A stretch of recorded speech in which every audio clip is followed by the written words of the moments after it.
Be happy gold ವೀಕ್ಷಕರಿಗೆ ಸ್ವಾಗತ ಸುಸ್ವಾಗತ. ನಾವಿವತ್ತು ಗುರುವಿನ ದೇಶ ಹೇಗಿದೆ ಅಂತ ನಾವು ಈ ವಿಡಿಯೋನ ಮಾಡೋದಕ್ಕೆ ಸ್ಟಾರ್ಟ್ ಮಾಡಿದೀವಿ. ನಮ್ ಜೊತೆ ಖ್ಯಾತ ಜ್ಯೋತಿಷ್ಯಗಳಾದಂತಹ ಶ್ರೀಪತಿ ಭಟ್ ಆಚಾರ್ಯ ಗುರೂಜಿಯವರು ಇದ್ದಾರೆ ನಮ್ ಜೊತೆ. ಗುರೂಜಿಯವರೇ, ಸ್ವಾಗತ ಕಾರ್ಯಕ್ರಮಕ್ಕೆ. ನಮಸ್ಕಾರ ಎಲ್ಲ ವೀಕ್ಷಕರಿಗೂ. ತುಲಾ ರಾಶಿಯವರ ಗುರುವಿನ ಪ್ರಭಾವ ಹೇಗಿರುತ್ತೆ, ಯಾವ ರೀತಿಯಾದಂತಹ ಪ್ರಭಾವ ಬೀರುತ್ತೆ ಉದ್ಯೋಗದಲ್ಲಾಗಿರ್ಬೋದು, ವಿವಾಹದಲ್ಲಾಗಿರ್ಬೋದು, ಮತ್ತೆ ಯಾವ್ದಾದ್ರು ವ್ಯಾಪಾರ ಮಾಡೋದ್ರಲ್ಲಾಗಿರ್ಬೋದು, ರಾಜಕೀಯದಲ್ಲಾಗಿರ್ಬೋದು, ಯಾವ ರೀತಿಯಾದಂತಹ ಪ್ರಭಾವ ಬೀರುತ್ತೆ? ಖಂಡಿತವಾಗಿಯೂ ಇದಕ್ಕೆಲ್ಲರಿಗೂ ಕೂಡ ಒಳ್ಳೆ ರೀತಿಯಲ್ಲಿ ವಿವರಿಸ್ತಾ ಹೋಗ್ತೇನೆ. ಓಂ ನಮಃ ಸೂರ್ಯಾಯ ಚಂದ್ರಾಯ ಮಂಗಳಾಯ ಬುಧಾಯ ಚ ಗುರು ಶುಕ್ರ ಶನಿಭ್ಯಶ್ಚ ರಾಹವೇ ಕೇತವೇ ನಮಃ. ವೀಕ್ಷಕರೇ, ತುಲಾರಾಶಿ ತುಲಾರಾಶಿಯವರಿಗೆ ಗುರುವಿನ ಒಂದು ಕೃಪೆ ಹೇಗಿರುತ್ತೆ ಹೇಳತಕ್ಕಂಥದ್ದು ನಾವು ಸವಿಸ್ತಾರವಾಗಿ ಈ ನಮ್ಮ ವಿಡಿಯೋದಲ್ಲಿ ನಾವು ತಿಳ್ಕೊಳ್ಳುವಂತ ಪ್ರಯತ್ನವನ್ನು ಮಾಡೋಣ. ತುಲಾರಾಶಿಯವರಿಗೆ ಬಲಿಷ್ಠ ರಾಜಯೋಗ ಹೇಳತಕ್ಕಂಥದ್ದು ಬಲಿಷ್ಠವಾಗಿ ರಾಜಯೋಗವನ್ನು ಕೊಡುತ್ತೆ. ಯಾವತ್ತು ಗುರು ಕೆಟ್ಟದನ್ನ ಯಾವತ್ತೂ ಮಾಡಲ್ಲ, ಒಳ್ಳೆಯದನ್ನೇ ಯಾವತ್ತು ಮಾಡ್ತಾ ಇರ್ತಕ್ಕಂಥದ್ದು. ಸಾಮಾನ್ಯವಾಗಿ ಗುರುವಿನ ಆಶೀರ್ವಾದ, ಗುರುವಿನ ಕೃಪೆ ಇರಲಿ ಹೇಳ್ತಕ್ಕ ನಾವು ಆಶಿಸ್ತೇವೆ, ಬಯಸ್ತಾ ಇರ್ತೇವೆ. ಹಾಗಾಗಿ ಗುರು ಹೇಳ್ತಕ್ಕಂತಹ ಗ್ರಹವು ಯಾವುದೇ ಕಾರಣಕ್ಕೂ ಕೆಟ್ಟದನ್ನು ಮಾಡಲ್ಲ, ಒಳ್ಳೆಯದನ್ನೇ, ಒಳ್ಳೆಯ ಹಿತವನ್ನ, ಆಶೀರ್ವಾದವನ್ನೇ ಮಾಡ್ತಾ ಇರ್ತಕ್ಕಂಥದ್ದು. ಯೋಗಗಳಲ್ಲಿಯೂ ಕೂಡ ವ್ಯಕ್ತಿಗತವಾಗಿಯೂ ಕೂಡ ಇರುವಂಥದ್ದು. ಅದರಲ್ಲಿ ಚತುರ್ಥ ಗುರು ಹೇಳತಕ್ಕಂಥ ತುಲಾರಾಶಿಯವರಿಗೆ ಚತುರ್ಥಾಧಿಪತ್ಯ ಯೋಗ ಹೇಳತಕ್ಕಂಥದ್ದು. ಈ ಚತುರ್ಥಾಧಿಪತ್ಯ ಯೋಗ ಹೇಳತಕ್ಕಂಥದ್ದು ಏನಪ್ಪಾ ಅಂತ ಕೇಳಿದ್ರೆ, ರಾಜಕೀಯ ಕ್ಷೇತ್ರದಲ್ಲಿ ಉನ್ನತ ಸ್ಥಾನಮಾನಗಳನ್ನ ಪ್ರಾಪ್ತಿಯಾಗತಕ್ಕಂಥದ್ದು. ಒಂದು ಒಳ್ಳೆಯ ಸ್ಥಾನ ಬೇಕು, ಪರಿಶ್ರಮ, ಕೆಲಸ, ಅದಕ್ಕೆ ತಕ್ಕಂತೆ ಪ್ರಯತ್ನ, ಹೀಗೆ ಇವೆಲ್ಲವೂ ಕೂಡ ನಡೀತಾ ಇದ್ದಲ್ಲಿ ಅಲ್ಲಿ ಬಲಿಷ್ಠವಾಗಿರ್ತಕ್ಕಂಥ ಒಂದು ಮಹಾಗುರುವಿನ ಕೃಪೆಯು ಉಂಟಾದಾಗ ಮಾತ್ರ ಅದು ಫಲಪ್ರದವಾಗಿರ್ತಕ್ಕಂಥದ್ದು, ಪ್ರಾಪ್ತಿಯಾಗತಕ್ಕಂಥದ್ದು, ಇವೆಲ್ಲವೂ ಕೂಡ ಬರ್ತಾ ಇರ್ತಕ್ಕಂಥದ್ದು. ಇದು ಬಲಿಷ್ಠವಾಗಿರ್ತಕ್ಕಂತಹ ಯೋಗ ಹೇಳತಕ್ಕಂಥದ್ದು. ಇನ್ನು ಇದರ ಜೊತೆಗೆ ಈ ದಿನಾಂಕಗಳಲ್ಲಿ ಹುಟ್ಟಿರ್ತಕ್ಕಂಥವ್ರಿಗೂ ಕೂಡ ಇದರ ಕೃಪೆ ಉಂಟಾಗತ್ತೆ, ರಾಜಯೋಗವನ್ನು ಕೂಡ ಕೊಡುತ್ತೆ ಹೇಳತಕ್ಕಂಥದ್ದು. 3ನೇ ತಾರೀಕು, 11ನೇ ತಾರೀಕು ಮತ್ತು 17ನೇ ತಾರೀಕು, 25ನೇ ತಾರೀಕು, 31ನೇ ತಾರೀಕು ಈ ದಿನಾಂಕದಂದು ಈ ನಂಬರಲ್ಲಿ ಹುಟ್ಟಿರತಕ್ಕಂಥವರಿಗೆ ಗುರುವಿನ ಕೃಪೆಯಿಂದ ರಾಜಯೋಗ ಒಳಿತನ್ನು ಮಾಡತಕ್ಕಂಥದ್ದು, ಬಲಿಷ್ಠವಾದಂತಹ ಚತುರ್ಥಾಧಿಪತ್ಯ ಯೋಗವನ್ನ ನೀವು ಅನುಭವಿಸುತ್ತೀರಿ, ಭೋಗ ಭಾಗ್ಯಗಳನ್ನ ಹೇಳತಕ್ಕಂಥದ್ದು. ಮತ್ತೆ ತುಲಾ ರಾಶಿಯವರಿಗೆ ವಿವಾಹದ ಯೋಗ, ಅದ್ರ ಬಗ್ಗೆ ತಿಳಿಸಿ. ಖಂಡಿತವಾಗಿ. ಈಗ ತುಲಾರಾಶಿಯ ವಧುವರರಿಗೆ ಒಂದು ವಧು ಇರಬಹುದು ಅಥವಾ ವರ ಇರಬಹುದು, ಅನೇಕ ವರ್ಷಗಳಿಂದ ವಿವಾಹಕ್ಕಾಗಿ ಸತತವಾಗಿ ಪ್ರಯತ್ನ ಪಡ್ತಾ ಇರ್ತೀರಿ, ಒಂದಲ್ಲ ಒಂದು. ಸಹಜವಾಗಿ ವಧುವರರಿಗೆ ತನ್ನದೇ ಆದಂಥ ಅಪೇಕ್ಷೆ ಇರುತ್ತೆ, ಹೀಗೆ ಇರಬೇಕು. ಮದುವೆ ಆಗುವಂಥ ಹುಡುಗನಿಗೂ ಕೂಡ ಅವ್ರದ್ದೇ ಆದಂಥ ಒಂದು ನಿಯಮ ಇರುತ್ತೆ. ಆ ನಿಯಮದ ಪ್ರಕಾರ ಕ್ವಾಲಿಫೈಡ್ ಇರಬೇಕು, ಅವ್ರದ್ದೇ ಆದಂಥ ಒಂದು ಚಿಂತನೆ ಇರುತ್ತೆ. ಹಾಗೆ ವಧುವಿಗೂ ಕೂಡ ಅದೇ ಥರ ಇರುತ್ತೆ. ಇಲ್ಲಿ ಏನಾಗುತ್ತೆ, ಎಷ್ಟೋ ಒಳ್ಳೊಳ್ಳೆ ಸಂಬಂಧಗಳು ಬಂದರೂ ಕೂಡ ಹೊಂದಾಣಿಕೆ ಇರತಕ್ಕಂಥದ್ದು, ಹೊಂದಿಕೆ ಆಗದೇ ಇರತಕ್ಕಂಥದ್ದು, ಅಥವಾ ಏನಾದರೂ ಅವರ ಕ್ವಾಲಿಫಿಕೇಶನ್ನು ಸಂಬಂಧಪಟ್ಟಂಥ ವಿಚಾರದಲ್ಲಿ ಹೆಚ್ಚು ಕಮ್ಮಿ ಆಗಿರ್ತಕ್ಕಂಥದ್ದು, ಅಥವಾ ಬೇರೆ ಬೇರೆ ಥರದಲ್ಲಿ ಒಂದು ಮಾನ್ಯತೆ ಸಿಗದೇ ಇರತಕ್ಕಂಥದ್ದು, ಹೀಗೆಲ್ಲವೂ ಕೂಡ ಅನೇಕ ವರ್ಷಗಳಿಂದ ನಡೀತಾ ಇರತಕ್ಕಂಥದ್ದು. ಆದರೆ ಈ ಗುರುವಿನ ಬಲಿಷ್ಠವಾದಂತಹ ರಾಜಯೋಗದಿಂದ ಒಂದು ಉತ್ತರ ದಿಕ್ಕಿನಿಂದ ಮತ್ತು ಪಶ್ಚಿಮ ದಿಕ್ಕಿನಿಂದ ಒಳ್ಳೆಯ ಸಂಬಂಧಗಳು ವಧುವರರಿಗೆ ಬರುತ್ತೆ. ವಿದೇಶದಲ್ಲಿ ಇರ್ತಕ್ಕಂತಹ ವರ ಅಥವಾ ವಧು ಆಯ್ಕೆ ಕೂಡ ತುಂಬ ಚೆನ್ನಾಗಿರ್ತಕ್ಕಂಥದ್ದು. ನೀವು ಮನಸ್ಸಿನಲ್ಲಿ ಏನು ಆಲೋಚನೆಯನ್ನು ಮಾಡಿರ್ತೀರಿ, ಏನು ಇಷ್ಟವಾದ ಅಪೇಕ್ಷೆ ಇರುತ್ತೆ, ಅದೇ ರೀತಿಯಲ್ಲಿ ನಿಮಗೆ ಸೂಟ್ ಆಗುವಂತಹ ಒಂದು ಯೋಗ ಆ ಜಾತಕ ಇರ್ಬೋದು, ಸಂಬಂಧ ಇರ್ಬೋದು, ವಧುವರನ ಆಯ್ಕೆ ಇರ್ಬೋದು, ಇದರೆಲ್ಲವೂ ಕೂಡ ತುಂಬ ಚೆನ್ನಾಗಿ ಕೂಡಿಕರುತ್ತೆ. ಮತ್ತು ವಿವಾಹವು ಕೂಡ ಯೋಗ ಆಗತ್ತೆ ಅಕ್ಟೋಬರ್ ನವೆಂಬರಲ್ಲಿ ಹೇಳ್ತಕ್ಕಂಥದ್ದು ಕೂಡ ಸೂಚಿಸ್ತೇನೆ. ಮತ್ತೆ ಇದು ಗುರುವಿನ ಯೋಗದಿಂದ ಕೋರ್ಟ್ ಕಚೇರಿ ತಕರಾರು ಇವೆಲ್ಲ ಪರಿಹಾರ ಆಗುತ್ತೆ? ಖಂಡಿತವಾಗಿ. ಸಾಮಾನ್ಯವಾಗಿ ಏನಾಗುತ್ತೆ, ಅಣ್ಣ ತಮ್ಮ ಅಕ್ಕ ತಂಗಿ ಈ ಜಮೀನಿಗೆ ಸಂಬಂಧಪಟ್ಟಂಥ ವ್ಯವಹಾರಗಳಿರುತ್ತೆ. ಒಬ್ಬರಿಗೆ ಕಡಿಮೆ ಸಿಗುವಂಥದ್ದು, ಒಬ್ಬರಿಗೆ ಜಾಸ್ತಿ ಸಿಗುವಂಥದ್ದು, ಮತ್ತೊಬ್ಬರಿಗೆ ಬೇರೆ ಥರದಲ್ಲಿ ಅನುಕಂಪ ಹೇಳ್ತಕ್ಕಂಥದ್ದು, ಹೀಗೆ ಈ ಥರದ ಏನೋ ಒಂದಷ್ಟು ದುಃಖವಾಗಿರುತ್ತೆ. ಅದರ ಮಧ್ಯದಲ್ಲಿ ಏನಾಗುತ್ತೆ, ಮೂರನೇ ವ್ಯಕ್ತಿಯಿಂದ ಜಮೀನಿಗೆ ಸಂಬಂಧಪಟ್ಟಂಥ ಅಥವಾ ಮನೆಗೆ ಸಂಬಂಧಪಟ್ಟಂಥದ್ದು ಅಥವಾ ಸೈಟಿಗೆ ಸಂಬಂಧಪಟ್ಟಂಥದ್ದು ವ್ಯಾಜ್ಯಗಳು ನಡೀತಾ ಇರುತ್ತೆ, ಆಯಿತಾ. ಅದ್ರ ಜೊತೆಗೆ ಇನ್ನೇನಾದರೂ ತಾತನ ಕಾಲದ್ದು ಅಥವಾ ಮುತ್ತಾತನ ಕಾಲದ್ದು ಜಮೀನುಗಳಿದ್ದರೆ, ಕೃಷಿ ಭೂಮಿಗಳಿದ್ದರೆ, ಅದು ದಾಯಾದಿಗಳ ದೊಡ್ಡಪ್ಪ ಚಿಕ್ಕಪ್ಪ ಈ ಥರದ ಒಂದಷ್ಟು ಕೋರ್ಟು ಕಚೇರಿ 8-10 ವರ್ಷಗಳಿಂದ ನಿರಂತರವಾಗಿ ಕೋರ್ಟು ಕಚೇರಿ ನಡೀತಾ ಇರುತ್ತೆ.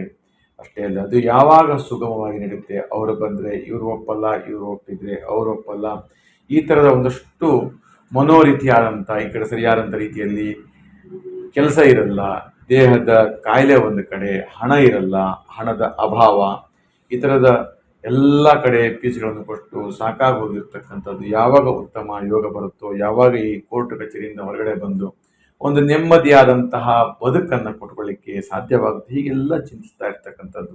ಅದಕ್ಕೆ ಈಗ ಒಂದು ಸುವರ್ಣ ಅವಕಾಶಗಳು ಬಂದಿದೆ, ಅವೆಲ್ಲವೂ ಕೂಡ ನಿರ್ಣಯ ಆಗಿ ಒಂದು ಉತ್ತಮವಾದಂಥ ಯೋಗ ಹೇಳತಕ್ಕಂಥದ್ದು, ಆ ರಾಜಯೋಗ ಈಗ ಬಂದಿರೋದ್ರಿಂದ ಅವೆಲ್ಲವೂ ಕೂಡ ಶಮನಗೊಳ್ಳುತ್ತೆ ಹೇಳತಕ್ಕಂಥದ್ದು. ಅಷ್ಟೇ ಅಲ್ಲ, ಅವರ ಜಾತಕದಲ್ಲಿ ಈ ಬಲಿಷ್ಠವಾದಂತಹ ಚತುರ್ವಿಧ ಯೋಗ ಅವರ ಜಾತಕದಲ್ಲಿ ಇರಬೇಕು ಹೇಳತಕ್ಕಂಥದ್ದು ಕೂಡ ಹೇಳುತ್ತೆ. ಚತುರ್ಗ್ರಹವು ಕೂಡ ಚೆನ್ನಾಗಿದ್ದು ಬಲಿಷ್ಠವಾಗಿರ್ತಕ್ಕಂಥದ್ದು, 11ನೇ ಮನೆ ಭಾಗ್ಯಾಧಿಪತಿ ಯೋಗ, ಲಾಭಾಧಿಪತಿ ಯೋಗ, ಧನಸ್ಥಾನಾಧಿಪತಿ ಯೋಗವೆಲ್ಲ ಚೆನ್ನಾಗಿತ್ತೋಳಾದರೆ ಈ ಯೋಗದಿಂದ ಅವರೆಲ್ಲರೂ ಕೂಡ ಸಂತೋಷಮಯವಾಗಿರಲಿಕ್ಕೆ ಸಾಧ್ಯವಾಗತ್ತೆ. ದಾಯಾದಿಗಳ ಕಲಹಗಳಿಂದಲೂ ಕೂಡ ಶಮನಗೊಂಡು ಅವರಿಗೆ ಬರಬೇಕಾಗತ್ತಂಥ ಜಮೀನಿರ್ಬೋದು, ಹಣ ಇರ್ಬೋದು ಅಥವಾ ಮನೆ ಇರ್ಬೋದು, ಅವೆಲ್ಲವೂ ಕೂಡ ಅವರಿಗೆ ಸಿಗುತ್ತೆ.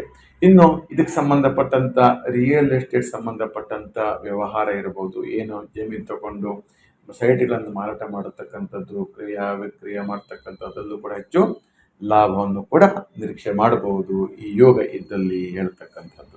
ಮತ್ತೆ ತುಲಾ ರಾಶಿಯವರಿಗೆ ಉದ್ಯೋಗ ಬದಲಾವಣೆ ಆಗಿರ್ಬೋದು, ಮತ್ತೆ ಬಡ್ತಿ ಜಾಸ್ತಿ ಆಗುವಂತ ಯೋಗ ಇರ್ಬೋದು, ಈ ಗುರುವಿನ ಪ್ರಭಾವದಿಂದ ಅದ್ರ ಮೇಲೂ ಪ್ರಭಾವ ಬೀರುತ್ತಾ? ಖಂಡಿತ. ಈಗ ಅನೇಕ ವರ್ಷಗಳಿಂದ ಸರ್ಕಾರಿ ನೌಕರಲ್ಲಿರ್ತಾರೆ, ಅವರಿಗೆ ವೇತನ ಜಾಸ್ತಿ ಆಗದೇ ಇರತಕ್ಕಂಥದ್ದು, ಪ್ರಮೋಷನ್ ಆಗದೇ ಇರತಕ್ಕಂಥದ್ದು, ಅಥವಾ ಏನಾಗತ್ತೆ, ಒಂದು ಸಂಸಾರ ಇರತಕ್ಕಂಥದ್ದು ಒಂದು ಕಡೆ ಇರುತ್ತೆ, ಮನೆ ಯಜಮಾನ ಹೇಳ್ತಕ್ಕಂಥದ್ದು ಬೇರೆ ಕಡೆ ವಾಸ ಮಾಡ್ಕೊಂಡಿರ್ತಾನೆ, ಗಂಡ ಒಂದು ಕಡೆ ವಾಸ ಮಾಡ್ತಕ್ಕಂಥ, ಹೆಂಡತಿ ಮಕ್ಕಳು ಒಂದು ಕಡೆ ವಾಸ ಮಾಡ್ತಕ್ಕಂಥದ್ದು ಎಷ್ಟೋ ವರ್ಷಗಳಿಂದ ಇದೆಲ್ಲ ನಡೀತಾ ಇರುತ್ತೆ. ವಿದೇಶ ಇರ್ಬೋದು, ಬೇರೆ ರಾಜ್ಯ ಇರ್ಬೋದು, ಅಥವಾ ಬೇರೆ ಸ್ಥಳ ಇರ್ಬೋದು, ಅಥವಾ ಮೇಲಧಿಕಾರಿಗಳಿಂದ ಕಿರಿಕಿರಿ ಇರ್ಬೋದು, ಹೀಗೆ ಈ ಥರದ ಒಂದಷ್ಟು ಸಮಸ್ಯೆಗಳೆಲ್ಲ ಎದುರಾಗ್ತಾ ಇರ್ತ ಸಂದರ್ಭದಲ್ಲಿ ಕೂಡ ಈ ಒಂದು ಗುರುವಿನ ಕೃಪೆಯಿಂದ ಅವು ಕೂಡ ಅದೃಷ್ಟವಂತರಾಗಿ ಅದು ಕೂಡ ಬದಲಾಯಿಸ್ತಕ್ಕಂಥದ್ದು, ಬದಲಾವಣೆ ಆಗತಕ್ಕಂಥದ್ದು, ಇವೆಲ್ಲವೂ ತುಂಬಾ ಇದೆ, ತುಂಬ ಚೆನ್ನಾಗಿ ಆಗತ್ತೆ ಹೇಳ್ತಕ್ಕಂಥದ್ದು. ಗುರುವಿನ ಯೋಗದಿಂದ ದಾಂಪತ್ಯ ಜೀವನ ಹೇಗಿರುತ್ತೆ? ಗುರುವಿನ ಯೋಗದಿಂದ ದಾಂಪತ್ಯದ ಜೀವನ ತುಂಬ ಸೊಗಸವಾಗಿರುತ್ತೆ ಹೇಳ್ತಕ್ಕಂಥದ್ದು. ಇಲ್ಲಿ ಏನಾಗುತ್ತೆ, ಕೆಲವೊಂದಷ್ಟು ಸಂದರ್ಭದಲ್ಲಿ ಪ್ರೀತಿಸಿ ವಿವಾಹ ಆಗುತ್ತಾರೆ. ಸರಿಯಾದಂಥ ರೀತಿಯಲ್ಲಿ ಗುರು ಹಿರಿಯವರ ಆಶೀರ್ವಾದ, ಬಂಧು ಬಳಗದ ಆಶೀರ್ವಾದ ಇರಲ್ಲ. ಅನ್ಯ ಧರ್ಮ ಬಿಟ್ಟು ಸ್ವಧರ್ಮ ಅಥವಾ ಸ್ವಜಾತಿ ಈ ಥರ ಏನೋ ಒಂದಷ್ಟು ಕಾನ್ಸೆಪ್ಟ್ಗಳಿರುತ್ತೆ ಅದರಲ್ಲಿ, ಅವರದೇ ಆದಂಥ ಒಂದು ಪ್ರೀತಿ ಪ್ರೇಮದಲ್ಲಿ ಹೇಳ್ತಕ್ಕಂಥದ್ದು. ಆ ಧರ್ಮದೊಡನೆ ಒಂದೇ ರೀತಿಯಲ್ಲಿ ಬಾಂಧವ್ಯ ಸರಿಯಾಗಿ ಆಗದೆ ಇರತಕ್ಕಂಥದ್ದು, ಪರಸ್ಥಳದಲ್ಲಿ ವಾಸ ಮಾಡ್ತಕ್ಕಂಥದ್ದು, ಅಥವಾ ಬೇರೆ ಸ್ಥಳದಲ್ಲಿ ವಾಸ ಮಾಡಿ ಉದ್ಯೋಗ ಮಾಡ್ತಕ್ಕಂಥದ್ದು, ಹೀಗೆ ಒಂಥರ ಮನೆಯಲ್ಲಿ ಕುಟುಂಬದಲ್ಲಿ ಅವರ ಸಂಸಾರ ಬದುಕಿನಲ್ಲಿ ಇವೆಲ್ಲವೂ ಕೂಡ ಕಿರಿಕಿರಿ ಆಗತ್ತೆ. ಈಗ ಹುಡುಗನ ಕಡೆ ತಂದೆ ತಾಯಿ ಮಾತನಾಡದೇ ಇರತಕ್ಕಂಥದ್ದು ಇರ್ಬೋದು, ಹುಡುಗಿ ಕಡೆ ಸಪೋರ್ಟ್ ಇರ್ಬೋದು, ಅಥವಾ ಹುಡುಗನ ಕಡೆ ಸಪೋರ್ಟ್ ಇರೋದೇ ಇರ್ಬೋದು, ಅಥವಾ ಇನ್ನಿತರದ ತಂದೆ ತಾಯಿಗೆ ಗೊತ್ತಿರತಕ್ಕಂಥದ್ದೇ ವಿವಾಹ ಆಗದೇ ಇರತಕ್ಕಂಥದ್ದು, ಅಥವಾ ವಿವಾಹ ಆಗ್ಬೋದು, ಅಥವಾ ಜೀವನದಲ್ಲಿ ಏನೋ ಇಷ್ಟಪಟ್ಟು ಏನೋ ಬ್ರೇಕ್ ಆಯಿತು, ಇನ್ನೇನು ಮದುವೆ ಆಗತಕ್ಕಂಥದ್ದು, ಮನಸ್ಸಿಗೆ ಬೇಜಾರಾಗ್ತಾ ಇರ್ತಕ್ಕಂಥದ್ದು, ಅಥವಾ ಮಕ್ಕಳು ಈ ಥರ ಆಯ್ತಲ್ಲ ಆಗ್ತಕ್ಕಂಥದ್ದು, ಕೊರಗು ತಂದೆ ತಾಯಿಗೆ ಆಗ್ತಾ ಇರ್ತಕ್ಕಂಥದ್ದು, ಯಾವಾಗ ನೋಡಿದ್ರು ಈ ವಿಚಾರದಲ್ಲಿ ಮದುವೆನೇ ಆಗ್ತಾ ಇಲ್ಲಲ್ಲ, ಏನು ಮಾಡೋದು, ಬೇಜಾರದ ತುಂಬ ದುಃಖ ಸಂಗತಿಗಳು, ಹೀಗೆ ಹಲವಾರು ರೀತಿ ಯೋಚನೆಗಳೆಲ್ಲವೂ ಕೂಡ ಕಾಣ್ತಾ ಇರ್ತಕ್ಕಂಥ. ಆದರೆ ಈ ಒಂದು ಗುರುವಿನ ಏನು ಅದೃಷ್ಟ ಇದೆ, ಗುರುವಿನ ಬ್ಲೆಸ್ಸಿಂಗ್ ಏನಿದೆ, ಗುರುವಿನ ಆಶೀರ್ವಾದ ಇದೆ, ಅವೆಲ್ಲವೂ ಕೂಡ ಆ ಒಂದು ಕಷ್ಟ ಕಾರ್ಪಣ್ಯಗಳು, ನಷ್ಟಗಳು, ನೋವುಗಳು, ದುಃಖ ದುಮ್ಮಾನಗಳೆಲ್ಲವೂ ಕೂಡ ದೂರವಾಗಿ ಖಂಡಿತವಾಗಿ ಒಂದು ಸಂತೋಷದಾಯಕವಾಗಿರ್ತಕ್ಕಂಥ ಜೀವನ ಹೇಳ್ತಕ್ಕಂಥದ್ದು. ಅಧಿಕಾರ ಅದ್ರ ಮೇಲೂ ಪ್ರಭಾವ ಬೀರುತ್ತೆ ಗುರುವಿನ ಯೋಗದಿಂದ. ಖಂಡಿತವಾಗಿ ಅಧಿಕಾರ ಹೇಳ್ತಕ್ಕಂಥದ್ದು ಒಂದು ಸ್ಥಾನ, ಅದು ಆ ಸ್ಥಾನವನ್ನು ಪಡಿಬೇಕು, ಆ ಸ್ಥಾನದಲ್ಲಿ ಆಸೀನರಾಗಬೇಕು, ಆ ಸ್ಥಾನದಲ್ಲಿ ಇರಬೇಕು ಅಂದರೆ ಒಂದು ಗುರು ಹೇಳತಕ್ಕಂಥದ್ದು. ಬಲಿಷ್ಠವಾದಂತಹ ಗುರುವಿನ ಒಂದು ಕೃಪೆಯಿಂದಲೇ ಆ ಸ್ಥಾನಮಾನಗಳೆಲ್ಲವೂ ಕೂಡ ಪ್ರಾಪ್ತಿ ಆಗುತ್ತೆ. ಅದಕ್ಕೆ ರಾಜಯೋಗ ಅಂತ ಕರೀತಾರೆ. ಆ ರಾಜಯೋಗ ಇದ್ದರೆ ಅಧಿಕಾರ ಬರತಕ್ಕಂಥದ್ದು. ಅಂಥ ಅಧಿಕಾರ ಇದ್ದದ್ರಿಂದ ಅವೆಲ್ಲವೂ ಕೂಡ ಶಮನವಾಗುತ್ತೆ. ಅವರಿಗೂ ಕೂಡ ಮಾಡ್ತಕ್ಕಂಥ ಕೆಲಸ ಕಾರ್ಯಗಳು ಕೂಡ ಸಂತೋಷದಾಯಕವಾಗಿರುತ್ತೆ ಮತ್ತು ಪ್ರಯೋಜನಕಾರಿ ಕೂಡ ಆಗುತ್ತೆ. ಒಳ್ಳೆಯ ಒಂದು ಸಾರ್ಥಕವಾಗತ್ತೆ ಈ ಅಧಿಕಾರ ಹೇಳತಕ್ಕಂಥದ್ದು. ಮತ್ತೆ ಇದು ತುಲಾ ರಾಶಿಯವರಿಗೆ ಗುರುವಿನ ದಶೆ ಎಷ್ಟು ಪ್ರಭಾವ ಬೀರುತ್ತೆ ಓವರಲ್ ಆಗಿ ಗುರುವಿನ ದಶೆ ಹೇಳ್ತಕ್ಕಂಥದ್ದು ನೋಡಿ, ಇದ್ರ ಜೊತೆಗೆ ರವಿ ದಶೆ ಇರಬೇಕು, ಅಥವಾ ಬುಧ ದಶೆ ಇರಬೇಕು, ಅಥವಾ ಕುಜ ದಶೆ ಇರಬೇಕು.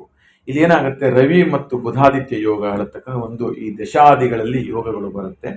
ಹಾಗೆ ಕುಜ ದಶೆಯನ್ನು ಕೂಡ ತುಂಬ ಚೆನ್ನಾಗಿ ಯೋಗಕಾರಕನಾಗಿರ್ತಾನೆ. ಇದರಲ್ಲಿ ಒಟ್ಟಿನಲ್ಲಿ ಇಲ್ಲಿ ನಾನು ಏನು ವಿಷಯಗಳನ್ನು ತಿಳಿಸಿದ್ದೇನೆ ಎಲ್ಲ ಒಂದು ವಿಸ್ತಾರವಾಗಿ ಅಂತಹ ವಿಷಯಗಳಿಗೆಲ್ಲೂ ಕೂಡ ಅದರ ಒಂದು ಪ್ರಭಾವ, ಅದರ ಒಂದು ಕೀರ್ತಿ ಮತ್ತು ಅದರ ಗುರುವಿನ ಒಂದು ಆಶೀರ್ವಾದ, ಬ್ಲೆಸ್ಸಿಂಗ್ ಎಲ್ಲವೂ ಸಿಕ್ಕಿ ಒಂದು ಸಂಪೂರ್ಣವಾಗಿರ್ತಕ್ಕಂಥ ಸುಖಮಯವಾದ ಸಂತೋಷಮಯವಾಗಿರ್ತಕ್ಕಂಥ ಜೀವನ ಆಗುತ್ತೆ ಹೇಳ್ತಕ್ಕಂಥದ್ದು ಕೂಡ ನಾನು ತಿಳಿಸ್ಕೊಡ್ತಾ ಇದ್ದೇನೆ. ನೋಡಿ, ಗುರುವಿನ ಒಂದು ಕೃಪೆಯಿಂದ ಇಂತಹ ಒಂದು ದಿನಾಂಕದಲ್ಲಿ ಹುಟ್ಟಿರ್ತಕ್ಕಂಥವ್ರಿಗೂ ಕೂಡ ರಾಜಯೋಗಗಳು ಉಂಟಾಗತ್ತೆ ಹೇಳ್ತಕ್ಕಂಥದ್ದು. 3ನೇ ತಾರೀಕು, 11ನೇ ತಾರೀಕು, 17ನೇ ತಾರೀಕು ಮತ್ತು 25ನೇ ತಾರೀಕು, 31ನೇ ತಾರೀಕು ಈ ದಿನಾಂಕದಂದು ಹುಟ್ಟಿರ್ತಕ್ಕಂಥವರೆಲ್ಲರಿಗೂ ಕೂಡ ಗುರುವಿನ ಕೃಪೆಯಿಂದ ರಾಜಯೋಗವನ್ನು, ತುಂಬ ಅದೃಷ್ಟವನ್ನು ನಿಮ್ಮ ಹುಡುಕಿಕೊಂಡು ಬರುತ್ತೆ.